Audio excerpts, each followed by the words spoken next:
Hello बच्चों, let's read the question. The question says, why did the pungi become a generic name for reeded noise makers? So pungi नाम क्यों पड़ गया उन सारे instrument का जो बहुत ज़्यादा नॉइस मचाते थे, यानी कि शोर मचाते थे, और जो कि रीडेड होते थे, यानी कि पीस ऑफ वुड, एकदम पतली सी वुड की स्ट्रिप से बनी हुई होते थे जो भी इंस्ट्रूमेंट, म्यूजिकल इंस्ट्रूमेंट्स बेसिकली.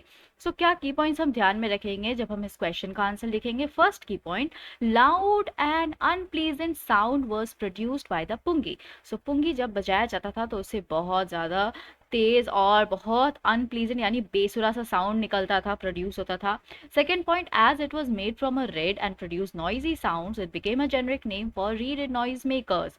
सो जैसे कि वो रीड से बना हुआ था, यानी कि पतले वुड के स्ट्रिप से बना हुआ था, और उससे बहुत ही ज़्यादा बेसुरा आवाज़ प्रोड्यूस होता था, इसलिए उसका जेनरिक नाम हो गया था reeded noise makers.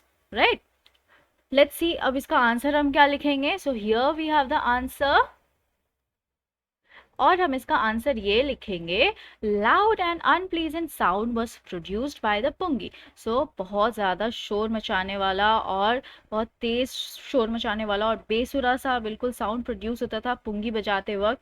Then Aurangzeb banned the shrill music in the royal palace because of it.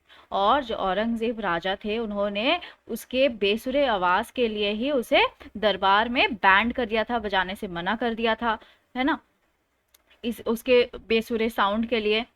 Then as it was made from a reed, और जैसे कि वो रिड से बना हुआ था, यानी कि स्ट्रिप ऑफ वुड से बना हुआ था, और उससे बहुत ज़्यादा नॉइजी साउंड निकलता था, प्रोड्यूस होता था, यानी कि बहुत बेसुरा सा साउंड प्रोड्यूस होता था उसे बजाते वक्त, इसीलिए वो उसका एक जेनरिक नाम पड़ गया था, रीडेड नॉइज मेकर्स.